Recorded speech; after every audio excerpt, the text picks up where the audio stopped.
फल्छ यी बगरमा, चम्किन्छ मोती पनि। कोइलीले अझ बोल्छ संस्कृत यतै, नेपाल आऊ भनी। जहिलेसम्म छ सूर्य चन्द्र नभमा, झुक्दैन झण्डा तर। स्वर्गैको अमरावती सहर हो, नेपाल मेरो घर। इन्द्रनी रङ्ग मेघमा झिलिमिली, टाँगेर रङ्गाउँछिन्। ती हाम्री प्रिय पारिजात कविता, बोकेर यही आउँछिन्। ढुङ्गामा पनि प्राण जीवन हुने, यस्तो कहाँ पो छ र। गर्नै हुन्न विदेशसँग तुलना, नेपाल मेरो घर। गर्नै हुन्न विदेशसँग तुलना, नेपाल मेरो घर। नमस्कार अनि जोजोलपा। कवि सङ्गम संयोगको नेपाल मेरो घर शीर्षकको अत्यन्तै मिठो र देशप्रेमको भावनाले ओतप्रोत भएको कविताका केही हरफहरूसँगै आजको कक्षामा सम्पूर्ण विद्यार्थी भाइ बहिनीहरूलाई स्वागत गर्न चाहन्छु। तपाईले अहिले सुनिरहनु भएको आवाज नेपाल भाषा एकाडेमीका निमित्त अनक मिडियाको प्रस्तुति नेवा एफएम 106.6 मेगाहर्ज रेडियोको हो।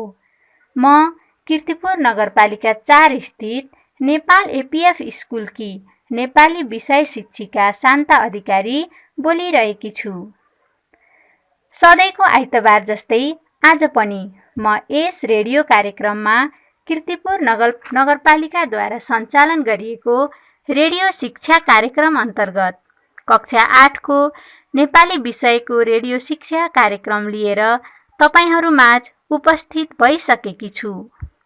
यो कार्यक्रम हरेक हप्ता आइतबारका दिन बिहान 7:30 बजे प्रसारण हुँदै आइरहेको छ र अबको करिब 30 मिनेट म तपाईहरूसँगै रहनेछु। त्यसैले सबैजना रेडियोको नजिक शान्त भएर बसिदिनुहोस् है त। विद्यार्थी भाइ बहिनीहरू, गत हप्ताको कक्षामा हामीले साहित्यकार रविन्द्रनाथ ठाकुरको जीवनीका विभिन्न आयामहरूको चित्रण गरेका थियौं। उनले साहित्यका क्षेत्रमा अन्तर्राष्ट्रिय स्तरमै पुर्याएको योगदानको बारेमा चर्चा परिचर्चा गरेका थियौं। मलाई पूर्ण विश्वास छ कि सम्पूर्ण विद्यार्थी भाइ बहिनीहरूले उहाँको जीवनीबाट यथेष्ट प्रेरणा ग्रहण गर्नुभयो। यस्तै असल व्यक्तिहरूको जीवनीबाट प्रेरणा र हौसला प्राप्त गरेर नै हरेक व्यक्तिले आफ्नो जीवनलाई सार्थक र अविस्मरणीय बनाउने प्रयत्न गर्ने गर्दछ। हामीले पनि असल व्यक्तिका राम्रा कामको अनुसरण गर्दै अगाडि बढ्यौं भने अवश्य पनि जीवनमा सफलता प्राप्त गर्न सकिन्छ। विद्यार्थी भाइ बहिनीहरू, आज हामी कक्षा 8 कै नेपाली पाठ्यपुस्तकको पाठ 12 मा रहेको मेरो घर शीर्षकको कविता पढ्न गइरहेका छौं। यस मेरो घर शीर्षकको कविताकी रचयिता हुनुहुन्छ कवयित्री प्रभा भट्टराई। कुनै पनि कविता पढ्नुभन्दा अगाडि त्यस कविताका रचनाकारको बारेमा पनि जानकारी लिनु अति आवश्यक भएको हुनाले म तपाईहरूलाई कवयित्री प्रभा भट्टराईको बारेमा संक्षिप्तमा जानकारी गराउन चाहन्छु। पिता नारायण दत्त शास्त्री र माता मिठ्ठु आचार्यका सुपुत्रीका रूपमा विक्रम सम्वत 2022 कार्तिक 16 का दिन चुदिरम्घा तनहुँमा प्रभा भट्टराईको जन्म भयो। हाल उनी भीमसेन थापा मार्ग 102 ताहाचल वडा नम्बर 13 काठमाडौँमा छोरी सम्पदा र छोरा सत्येन्द्रका साथ पारिवारिक जीवन बिताउँदैछिन्।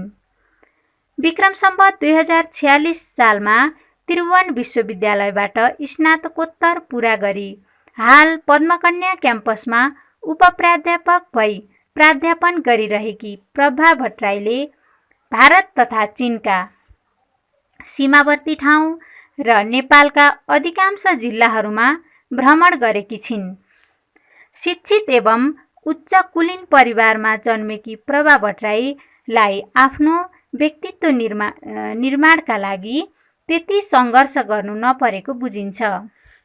हुन पनि शिक्षा, सङ्गत, पारिवारिक वातावरण तथा उनको आफ्नै तीक्ष्णताका कारण उनको जीवन उत्थान सहज बनेको अनुभव हुन्छ। सुशिक्षा र शिक्षित अभिभावकका मार्गनिर्देशन प्रभाका लागि उपयोगी अवसर बन्यो। यसैगरी अनुशासित र मर्यादित उनका जीवनयात्राले उनी स्वयंलाई धैर्यशील र जीवनबोध गर्ने पाठ सिकाइरह्यो।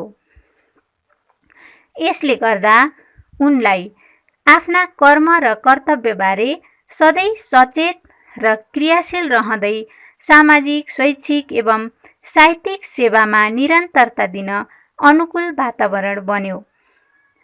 यसरी निरन्तर यस्तै सेवा र समर्पण गर्दै आएकी प्रभालाई यही कामको प्रभावबाट उनका कार्यलाई उचित मूल्याङ्कन पनि गरियो, जस अनुरूप उनले यस प्रकार विभिन्न पुरस्कार, सम्मान तथा कदर पत्रहरू पनि प्राप्त गर्दै आएकी छिन्।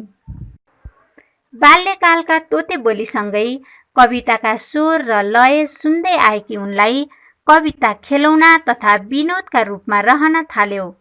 कुराकानी नै कवितामा गर्ने क्षमताका पिता नारायण शास्त्रीबाटै प्रेरित प्रभावित प्रभाका कोमल मनमा पहाडी भेगका डाँडाकाँडा, खोला खोल्सा, भिर भन्ज्याङ, झरना अनि हिमालय र हिउँ लगायतका भूप्राकृतिक दृश्यले कविता सिर्जनाका लागि घचघच्याइरहे। यसकै सार्थक रूपमा उनी समकालीन छन्द कविताका अग्रपङ्क्तिमा र सोही विधा अन्तर्गतको नारी स्रष्टाको उच्च स्थानमा पुगेकी प्रभा भट्टराईका 2033 सालदेखि रचना प्रकाशन हुन थालेको बुझिन्छ। सर्वप्रथम बालक पत्रिकामा प्रकाशित लोकछन्दको नेपाल आमा शीर्षकको कविता नै प्रभाका पहिलो सिर्जनाको रूपमा रही त्यही नै उद्देश्य र उत्साह पनि बन्यो। डाक्टर जयराज आचार्य, कवि दैवज्ञराज न्यौपाने, राष्ट्रकवि माधव प्रसाद घिमिरे लगायतका स्रष्टाहरूको सामिप्य पाएकी प्रभाका शास्त्रीय छन्द कविता अझै परिष्कृत र प्रखर बने। त्योभन्दा बढी उनको आफ्नो जीवनसाथी सुरेन्द्रराज भट्टराई कलाका मर्मज्ञ हुनु र साहित्यका अनन्य उपासक हुँदा प्रभाका यस साधनाका लागि थप सहयोग प्राप्त हुँदै थियो। विक्रम सम्वत 2064मा उनीसँगका अपूरणीय दुःखद वियोगले प्रभा भट्टराईलाई अत्यन्त मर्माहत बनायो। तापनि जीवन जगतलाई राम्ररी बुझेकी प्रभाका लागि धैर्यता नै बुद्धिमानी थियो। उनले त्यसै गरिन् र सिर्जनालाई निरन्तरता दिइन्। स्रष्टा प्रभा भट्टराईका प्रकाशित कृतिहरूमा पोसिला कविता 2060 यो बाल कविता सङ्ग्रह, मेरो सानो भाइ 2060 बाल कविता सङ्ग्रह, सन्तु र सुगा 2061 बाल कथा सङ्ग्रह, गीता पापा 2064 बाल काव्य, शारदा अधिकारी जीवनी 2067, सरित सङ्गम छन्दोबद्ध कविता सङ्ग्रह 2068, सुनकेसरी मैया 2069 बाल काव्य आदि रहेका छन् भने 2033 सालदेखि समसामयिक एवं साहित्य सम्बन्धी लेख, समालोचना, छन्दबद्ध कविता, गीत, निबन्ध, कथा एवं बाल कथा, बाल कविता, अनुसन्धानात्मक लेख राष्ट्रिय तथा अन्तर्राष्ट्रिय पत्र पत्रिकाहरूमा निरन्तर रूपमा प्रकाशित भइरहेका छन्। यसका अलावा नेपाल सरकार पाठ्यक्रम विकास केन्द्र एवं अन्य निजी प्रकाशनहरूद्वारा समेत विद्यालय स्तरीय विभिन्न कक्षाका पाठ्यपुस्तक एवं सन्दर्भ पुस्तकहरूमा रचनाहरू प्रकाशित भएका छन्। यस सँगसँगै उनका चरी बन्न पाए बाल गीत सङ्ग्रह र नेपाली नाटकका क्षेत्रमा नारायण दत्त शास्त्रीको योगदान अनुसन्धानात्मक कृति प्रकाशोन्मुख रूपमा रहेका छन्। उनले नेपाली वाङ्मय प्रतिष्ठान, नेपाल बाल साहित्य समाज, भानु प्रतिष्ठान, कोक गोष्ठीमा आदि ठाउँमा रहेर पनि उल्लेखनीय कार्य सम्पादन गरिसकेकी छन्। विद्यार्थी भाइ बहिनीहरू, साहित्यकार प्रभा भट्टराईको सामान्य परिचय पश्चात हाम्रो पाठ्यवस्तुको रूपमा रहेको मेरो घर कविताको लय वाचनतर्फ लागौँ है त। मेरो घर कविता 16 अक्षर हुने झ्याउरे लयमा रचना गरिएको छ। झ्याउरे लयमा रचना गरिएको हुनाले यसलाई विभिन्न तरिकाले वाचन गर्न सकिन्छ। ती विभिन्न तरिकामध्ये विभिन्न लयमध्ये कुनै एक लयमा म तपाईहरूलाई यो कविता वाचन गरेर सुनाउँछु। तपाईहरूले पनि म सँगसँगै कविता वाचन गर्ने प्रयास गर्नुस् है त। कविता यसरी सुरु हुन्छ।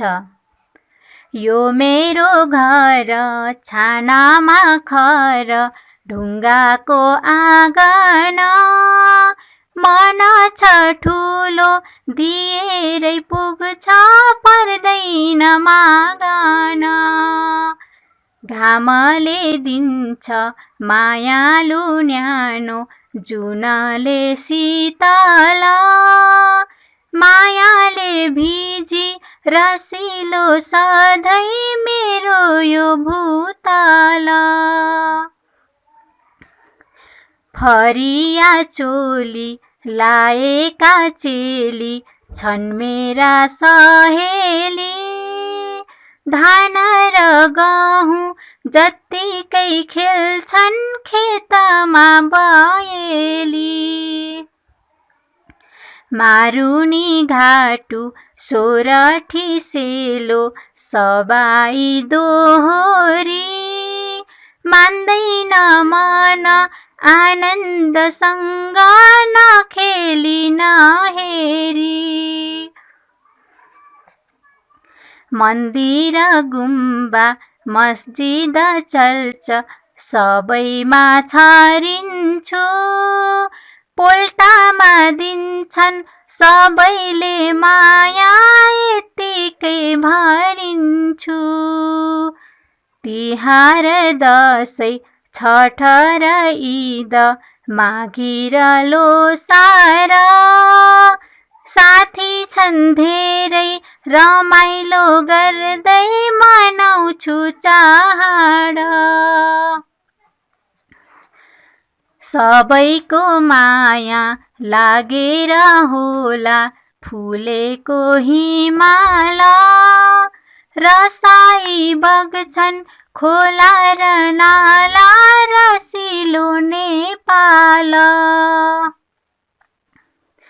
गाउँछन् खोला नाच्दछन् रुख बोल्दछन् पहाड, सबैले दिन्छन् सबैको साथ गर्दैनन् डाँड।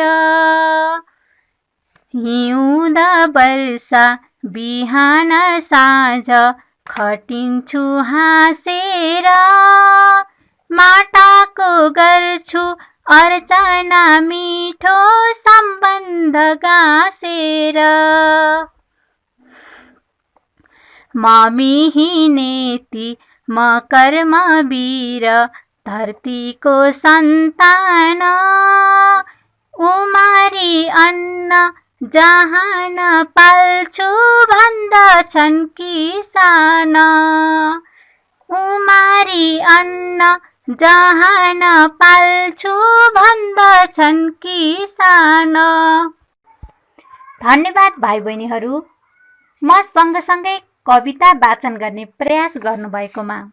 यसलाई पटक पटक वाचन गर्ने प्रयास गर्नुहोला है त। अब लागौँ हामी यस कविताको भावबोध गर्नतर्फ। कवयित्री प्रभा भट्टराईद्वारा रचिएको लोकलयमा आधारित यस मेरो घर कवितामा उनको देशप्रेम र प्रकृति प्रेमको भाव छर्लङ्ग देख्न सकिन्छ। बहुभाषिक, बहुजातीय, बहुधार्मिक र बहुसांस्कृतिक विविधताले सम्पन्न हाम्रो सिङ्गो देशलाई नै उनले आफ्नो घरको रूपमा चित्रण गरेकी छन्। प्राकृतिक दृष्टिले समेत विश्वकै एउटा नमुनाको रूपमा रहेको यस देशको सांस्कृतिक पक्षको समेत उद्घाटन गरेकी छिन्। यस कवितामा भूतललाई अति नै सुन्दर रूपमा प्रस्तुत गरिएको छ। कविले सङ्केत गरेको भूतल नेपाल हो। यसलाई घामले माया दिन्छ भने जुनले शीतलता प्रदान गर्दछ। माया साट्न र जीवनलाई रसिलो पार्न प्रकृतिले पनि सधैँ तत्परता देखाइरहेको हुन्छ। त्यसैले यस कवितामा भूतललाई रमणीय र सुन्दर रूपमा प्रस्तुत गरिएको छ। नेपालमा अनेक जात जाति, धर्म, संस्कृति र रीतिरिवाज मान्ने मानिसहरूको बसोबास रहेको छ। कतै हिन्दू धर्म मान्नेहरूका मन्दिर देख्न पाइन्छ भने कतै चर्च देख्न पाइन्छ। धर्मका नाममा यहाँ झै झगडा देख्न र सुन्न पाइँदैन। सबैले आआफ्नो चाडपर्व मनाउँछन्। हिन्दूहरूले दसैँ, तिहार, छठ मिलेर मनाउँछन् भने मुस्लिमहरूले ईद अनि क्रिस्चियनहरूले क्रिसमस जस्ता चाडपर्व रमाइलो गरी मनाउँछन्। आफ्ना परम्परा अनुसार चाडपर्व मनाउँदा एक अर्कामा सद्भाव राखेको पाइन्छ। यसरी नेपालमा धार्मिक सहिष्णुताको विशिष्ट नमुना रहेको पाइन्छ। यस कवितामा प्रकृतिको वर्णन पनि सही रूपमा गरिएको छ। सबै नेपालीहरू एक आपसमा मिलेको देखेर हिमाललाई पनि माया लाग्छ। त्यसैले हिमाल फुलेको छ। त्यस्तै खोला नाला धरती रसाउँदै बग्छन् र नेपाललाई रसिलो बनाउने काम गरेका छन्। यहाँका खोला गाइरहेका हुन्छन् भने रुख नाचिरहेका हुन्छन्। यस्तो रमाइलो वातावरणमा पहाड समेत बोलिरहेको आभास हुन्छ। सबैले एक अर्काको माया र सहयोगले जीवन बिताइरहेका हुन्छन्। कसैले कसैको रिस राख्दैन। किसान निरन्तर आफ्नो काममा खटिरहेको हुन्छ। हिउँद वर्षा साँझ बिहान केही नभनी खुसी साथ काममा खट्ने उसको बानी हुन्छ। माटोको पुजारी बनेर मिठो सम्बन्ध गाँस्दै मिहिनेत गरी कर्मवीर बनेर धरतीको सेवामा समर्पित हुन पाउँदा किसान गर्वले छाती फुलाउँछ। उसले मिहिनेत गरी उमारेको बालीले जहान पाल्छ। त्यसैले मिहिनेत गर्ने र अन्न बाली उब्जाएर जहान पाल्ने भएकाले उसलाई धरतीको कर्मवीर सन्तान मानिएको हो। विद्यार्थी भाइ बहिनीहरू, प्रभा भट्टराईद्वारा लिखित मेरो घर कवितामा देश प्रेमको भावना पोखिएको छ। यस कवितामा कवयित्रीले नेपाली जीवनशैलीका साथै प्रकृतिले प्रदान गर्ने सौन्दर्य र आनन्दलाई प्रस्तुत गरेको पाइन्छ। कृषि प्रधान देश नेपालका महिलाहरूले फरिया तथा चोली लगाएर मारुनी, घाटु, सोरठी, सेलो, सबाई, दोहोरी आदि भाका हाल्दै नाच्ने र गाउने गर्छन्। प्राकृतिक र सांस्कृतिक दृष्टिले समेत समृद्ध मानिएको नेपालमा हिन्दू, बुद्ध, मुस्लिम, इस्लाम आदि धर्महरू पनि मान्ने मानिसहरू बस्दछन्। सबैले मिलेर बसेको देखेर प्रकृतिले पनि नेपाली धरतीलाई हराभरा र सुन्दर पारेको छ। यस्तो देशका किसान एकदमै मिहिनेती र कर्मयोगी छन्। नेपाल र नेपालीहरूको गुणगान गर्दै देश प्रेम र एकताको भावलाई यस कवितामा समेटिएको छ। त्यसैगरी नेपाल एउटा कृषि प्रधान मुलुक हो। यहाँ कृषि क्षेत्रको आधुनिकीकरण हुन सकेको छैन। त्यसैले यहाँका किसानले आधुनिक मेसिन र प्रविधिको ज्ञान बाली नै खेतीको काम गर्नुपर्ने हुन्छ। त्यसैले यहाँका किसानले मिहिनेत गरेर परम्परागत कृषि पेसालाई आम्दानी स्रोत बनाएका छन्। उनीहरू हिउँद वर्षा साँझ बिहान केही नभनिकन हाँसी खुसी काममा लगनशील भएर लागिरहन्छन्। उनीहरू माटोसँग मिठो सम्बन्ध गाँसेर माटोमा नै रमाउँछन्। माटोकै पूजा अर्चना पनि गर्छन्। नेपाली अति नै मिहिनेती र सङ्घर्षशील छन्। आफ्नो माटोमा रगत र पसिना बगाउन पछि पर्दैनन्। नेपाली किसानको मिहिनेती र लगनशीलताले नेपालको कृषि पेसा सम्मानित बनेको छ। विद्यार्थी भाइ बहिनीहरू, मेरो घर कविता प्रभा भट्टराईद्वारा रचिएको प्रतीकात्मक कविता हो। यहाँ मेरो घर भन्नाले नेपाल र म भन्नाले किसानलाई बुझाउन खोजिएको छ। घाम, जुन र धरती उसका मायाका स्रोत हुन्। नेपाल बहुजातीय, बहुधार्मिक, बहुसांस्कृतिक विशेषता भएकाले बहुलवादी कृषि प्रधान देश हो। यहाँका हिमाल, पहाड, तराई र उपत्यका बीच मित्रवत सम्बन्ध छ। मानिसको मन चञ्चलशील हुन्छ, त्यसैले ऊ अनेकतिर छरिन्छ। मन्दिर, गुम्बा, मस्जिद, चर्च, माया, चाड, मित्रता, समाज, भूगोल आदि आदितिर छरिने क्षेत्रहरू हुन्। नेपाल बहुलवादी मान्यतामा आधारित देश भएकाले यहाँ विभिन्न धर्म, देवालय र चिन्तनहरू रहेका छन्। तिनीहरूका आफ्नै मान्यता छन्। एउटा नेपालीले अर्को नेपालीलाई माया र सद्भावले हेर्छ। दशैं, तिहार, छठ, ईद, माघी, लोसार आदि चाडबाडहरूमा नेपालीहरूले भरपूर आनन्द प्राप्त गर्दछन्। नेपाल अत्यन्त रमणीय कृषि प्रधान देश पनि हो। यहाँका किसानले बडो मिहिनेत गरेर खेतीपाती गर्छन्। उनीहरूले कर्ममा विश्वास गर्छन्। यहाँका श्रमजीवी किसानहरूको त्याग, तपस्या र मेहनतबाट देशको माटो सिन्चिएको छ। बिहान, साँझ, हिउँद, वर्षा आदि केही नभनी नजिकको सम्बन्ध राखेर माटो, धरतीको पूजा एवं अर्चना र आस्था र मेहनतपूर्वक गर्ने भएकाले किसानलाई धरतीको कर्मवीर सन्तान भनिएको हो। किसान आत्मनिर्भर श्रमजीवी हो। उसलाई छाक टार्नको लागि माग्नु पर्दैन। उसले अन्नबाली उमारेर आफ्नो सन्तान पाल्न सक्ने क्षमता राखेको हुन्छ। हस्त भाइ बहिनीहरू, आजको कक्षाको निर्धारित समय समाप्त भएको हुनाले म आजको पाठ यही अन्त्य गर्न अनुमति माग्दछु। आगामी हप्ता यही समयमा पुनः भेट्ने बाचाका साथ आजलाई म शान्ता अधिकारीलाई अनुमति दिनुहोस्। कोरोनाको महामारी दिन प्रतिदिन बढ्दै गइरहेको हुनाले सुरक्षाका सम्पूर्ण उपायहरू अपनाई घरमै बस्नुहोला। कोरोनाबाट आफू पनि बचौँ र अरूलाई पनि बचाउँ। धन्यवाद। यहाँहरूको दिन शुभ रहोस्।